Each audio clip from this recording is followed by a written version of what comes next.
Well, got word this morning that the Forrest Fenn treasure hath been found.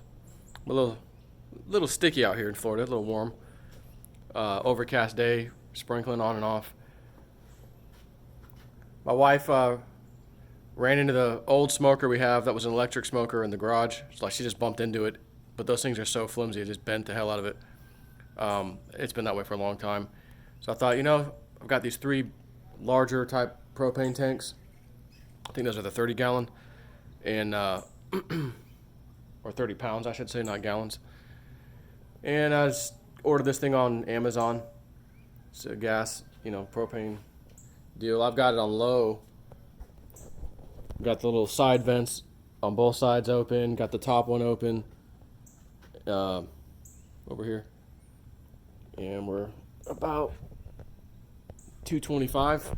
So I've got it all the way down, actually. Right now, I've got some mesquite wood in there. You gotta season them right off the bat, the things, before you cooking them.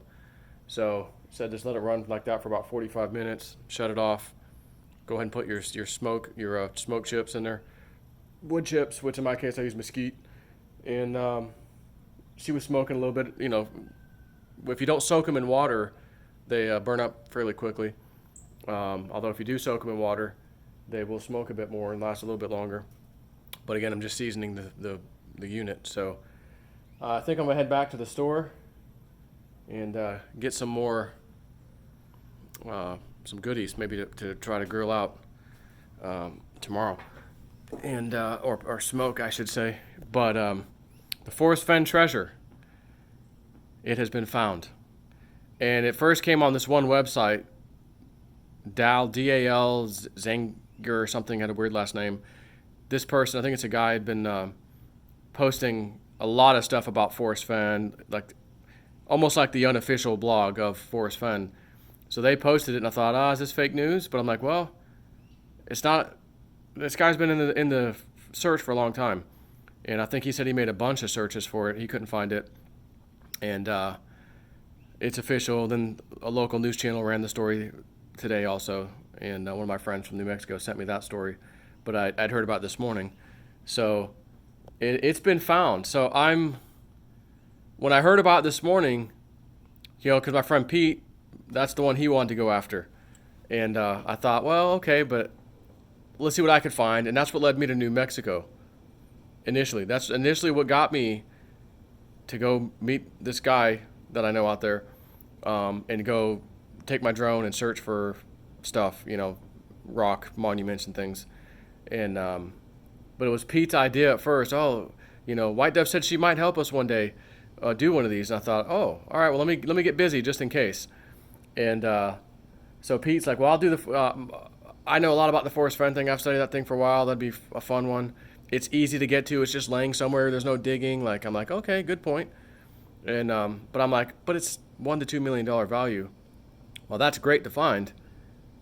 What I think I could find out there would be tens of millions, if not maybe 100 million or more, depending. But so that's what got me out there. So after I heard this thing had been discovered, his comment was, Forrest Fenn, how do you feel about it being finally discovered? He's 89 years old now. And he said the person who found it sent me pictures of it. They found it.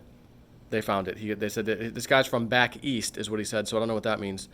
But he goes, he doesn't want to be named. It's been found. So he goes, I'm half glad and half kind of sad because the thrill of the chase now ends. It's the thrill of trying to find it's gone. But at least someone found it, So I thought, and I, even before I read that, which I just read moments ago, because I read the other blog story earlier this morning, and he didn't say that. So I thought, man, I kind of want to reach out to Forrest Fenn, but I'm going to wait a little while until probably the emails and the things die down to him, because everyone and their mother's probably dying to, emailing him, hey, well, where was it? We want to know where it was now that it's been finally found. Can you please tell us? Which me included, I'd like to know too. What area it was in, because we think we kind of had an idea too of the actual area, and we didn't think he was very far from his house. Of course, that's all relative to what that means, but I thought, man, I wonder if I should reach out to him, tell him my treasure hunt story.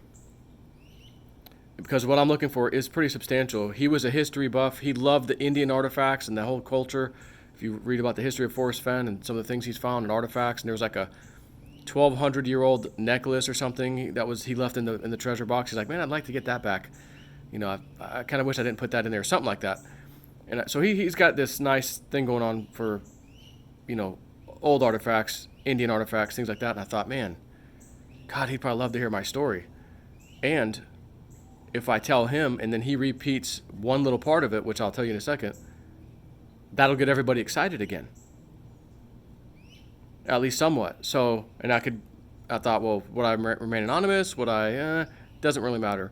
But I thought I'd reach out to him and say, hey, I'm on the search for a treasure. Mine's a Spanish origin. And there's all kinds of stuff involved in that one. I'm willing to say I might take a bar or two out and rehide it, maybe both of them, two of them, create two separate poems like you did, and see if people can find it. To get the thrill of the chase back, and not only that, there's not just one, there's actually two. There's two you could find, you know, one gold bar for this poem and another gold bar for that poem. But at the same time, I haven't found my stuff yet. So if I contact him to tell him this story and I don't have it yet. So it's kind of leading you on for nothing right now. So I thought, well, but he's also old. He's 89. I mean, he's getting old. Is he going to be around much longer? You know, at the same time, I don't have to reach out to him. If I made a major YouTube video announcement, guys, here's a poem. I'm taking off with Forrest Fenn left off, and I've hidden some 2 gold bars. One's this story and one's that story. If you can find it, great. And there's a marking on each bar that I put on there. Send me the picture of it, and I know you found it. And then I can disclose where it was found, that kind of thing, and how all the puzzle pieces lined up and that sort of thing. So yeah, I have some ideas, but it's cool that it was found. I can't wait to hear where he actually said, okay, this is where it was. Take care.